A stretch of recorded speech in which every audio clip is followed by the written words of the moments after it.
local left-wing political leaders tell local law enforcement not to work with federal law enforcement when it comes to enforcing federal law. Is that your understanding of sanctuary jurisdiction? Correct, yeah. And is that literally one of the dumbest things you've ever heard?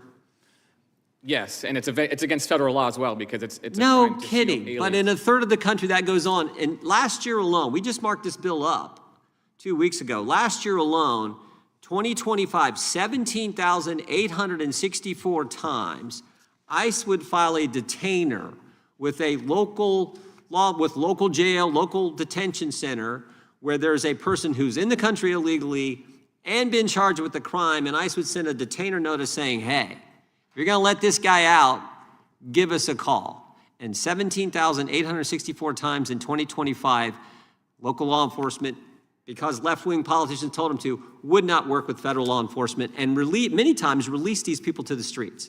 Again, I'd ask you, is that a crazy policy or what?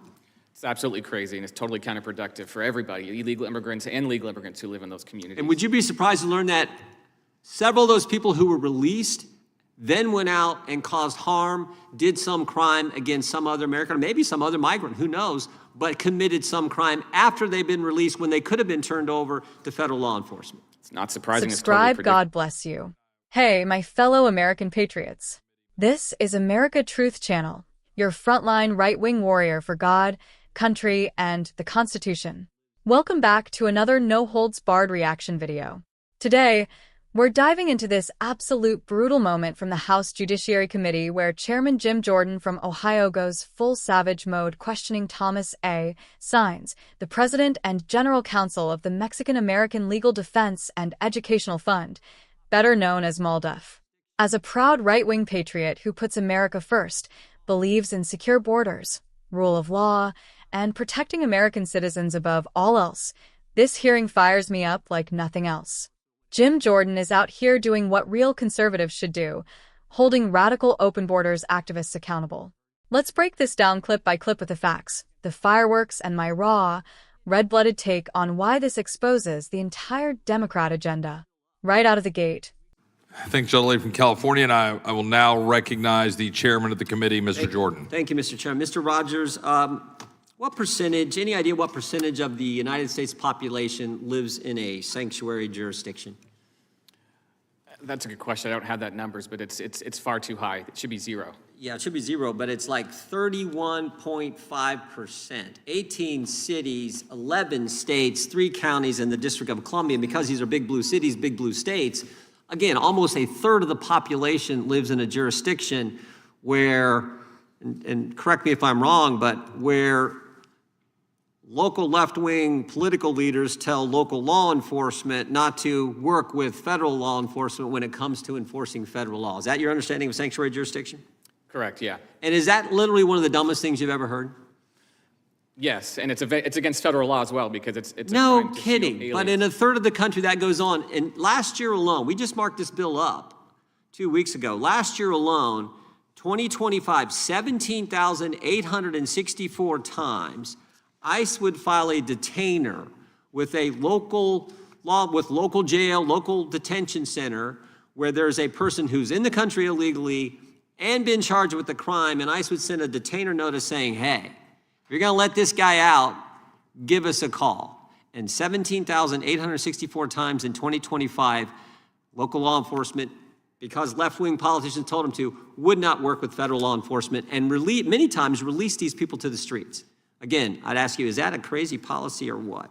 It's absolutely crazy, and it's totally counterproductive for everybody, illegal immigrants and legal immigrants who live in those communities. And would you be surprised to learn that several of those people who were released then went out and caused harm, did some crime against some other American, or maybe some other migrant, who knows, but committed some crime after they've been released when they could have been turned over to federal law enforcement? It's not surprising, it's totally predictable, and it's a tragedy for each of those people. Totally predictable. Mr. Saenz, would you say that's a good policy or a bad policy?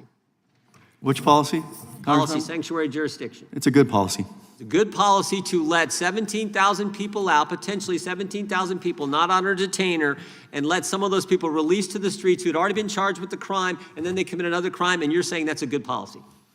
That's your characterization of No, how that that's a works out. fact. It's an inaccurate That is the characterization. facts. No, I'm sorry, it's inaccurate. Oh, okay, so tell me what's If you inaccurate. wanna have accurate- 31% of the, if you wanna have- 31% of the population lives in a sanctuary jurisdiction. Is that inaccurate? I don't know. I'll take your word on that. I Okay, don't know. So that's not inaccurate. What about this? 17,864 times a detainer was not honored last year by local law enforcement when ICE issued a detainer. Again, I have no idea, Congressman. I came here to talk about Plyler versus Doe, and I can absolutely guarantee you there has never been a detainer issued against a student enrolled in public education as a result of Plyler. I'll get to the student But the issue. hearing is about Plyler. So I don't have an answer to your question about whether the data you have is accurate related to something completely unrelated. Let's suspend. It is the gentleman's time to ask the questions. The witness can respond to the questions, but we're not going to talk over each other. Mr. O'Brien, to get to Plyler, there's a cost associated with this, right? With this decision. Yes, there is. Significant. I mean, I think the court said way back in 1982, the number of illegal aliens in public schools was small, and there was, quote, no evidence in record suggesting that illegal entrants impose any significant burden on the state's economy. That was the ruling back in 82, but things have changed a little bit since then, haven't they? They've changed drastically, and the estimated combined cost to the taxpayers, federal, state, and local, is somewhere in the neighborhood of $80 billion with a B. And it was particularly exacerbated the previous 4 years in the last administration. Is that accurate? Yes, by a significant margin. 8 to 10 million people coming into the country in a 4-year time frame. Many of those were students. I remember the Biden administration lost track of hundreds of thousands of those students. Is that right? About 300,000, that's correct. Yeah. So there's certainly a cost associated with that. That's what this hearing's about as well. Yeah. Let me ask one other question here, and then maybe I'll yield a few seconds to my good friend from Texas. Is Thomas Paine an undocumented immigrant or a founding father, Mr. Rogers? I'm just curious. He's a founding father, he's not an undocumented immigrant. Yeah. Mr. O'Brien? He was a citizen of the UK who went to another territory of the UK, so it was like moving from Massachusetts to New Hampshire. Yeah. Ms. Drogan, I just was curious if you thought he was an undocumented immigrant or a founding father. He's a founding father. And what about you, Mr. Saenz? What are you going to say to that question? I'd say the terms don't apply back when Tom Paine was alive. So it is true, he was undocumented. But that really wasn't a category of any concern was he a founding in the 18th father? century. He's both. Come on, a founding father. Come on, it's common sense, pun intended. Was he a founding father? Of course he was. All right. God bless you. I will yield. Well, sorry, Mr. Gill, I ran out of time. I appreciate it. The chairman. I will now recognize the ranking member for UC request. Mr. Chairman, don't leave yet. I have a question for you. If you Mr. Gold, hold on. I'm going to recognize the ranking member for UC. I can hold the UC. And Mr. Goldman, I do have to do an interview. I was like, I do. You know, Jim Jordan doesn't hold back. He's grilling this guy on how MALDEF and similar groups are suing Texas, suing the federal government, and fighting tooth and nail against any real effort to secure our southern border. Jordan points out the obvious. While American communities are being overrun with illegal crossings, fentanyl deaths, and crime, these organizations are in court trying to stop states like Texas from protecting their own citizens. Saenz starts giving these legalistic, activist answers about human rights and due process. Due process for illegal aliens? Patriots, this is the core problem. Jim Jordan fires back brilliantly, exposing how these groups prioritize foreign nationals over American workers, American families, and American sovereignty. This isn't compassion, it's lawfare designed to keep the border wide open. Let's get into the detailed meat of this hearing, because the numbers don't lie. Under the Biden-Harris-Walz regime, we saw record illegal crossings, over 10 million encounters, millions gotaways, and deadly drugs pouring in.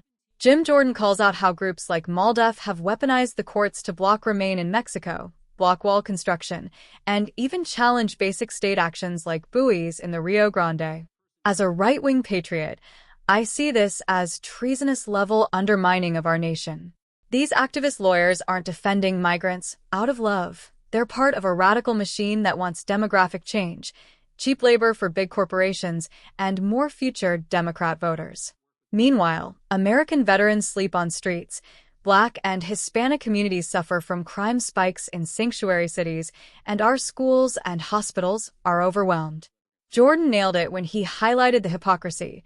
Democrats cry about kids in cages but cheer policies that lead to child trafficking and exploitation at the border.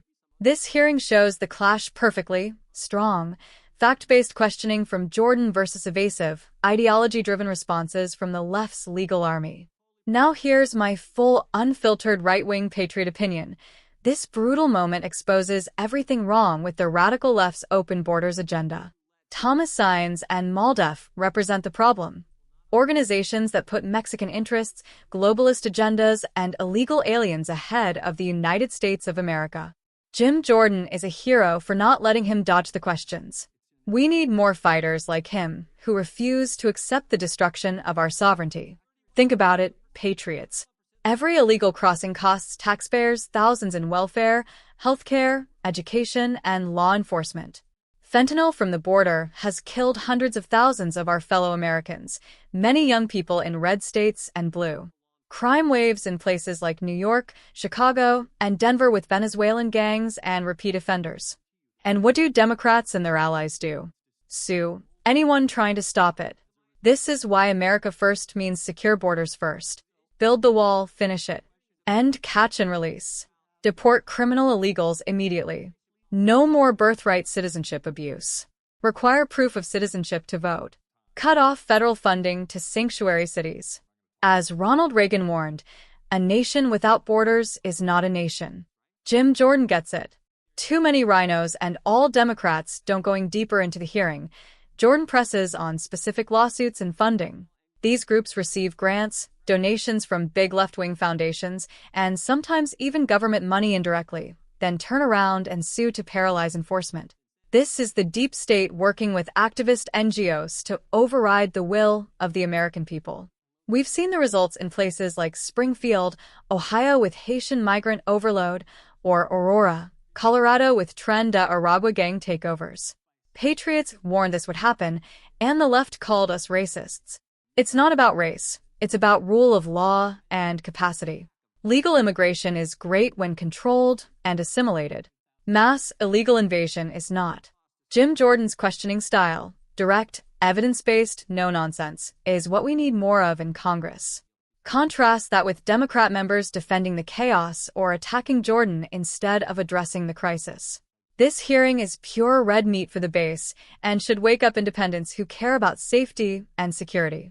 Patriots, this clash between Jim Jordan and the open borders advocate is exactly why we must keep fighting. The left wants open borders to fundamentally transform America into something unrecognizable. We stand for a sovereign, secure, prosperous nation that puts its own citizens first: Black, white, Hispanic, Asian, all Americans. If this hearing fires you up, smash that like button, subscribe for more daily Patriot reactions exposing the swamp, and share this with everyone. Comment below, should we defund these activist groups like MALDEF? Do you support mass deportations, starting with criminals? Who's your favorite fighter in Congress, Jim Jordan or someone else? God bless you.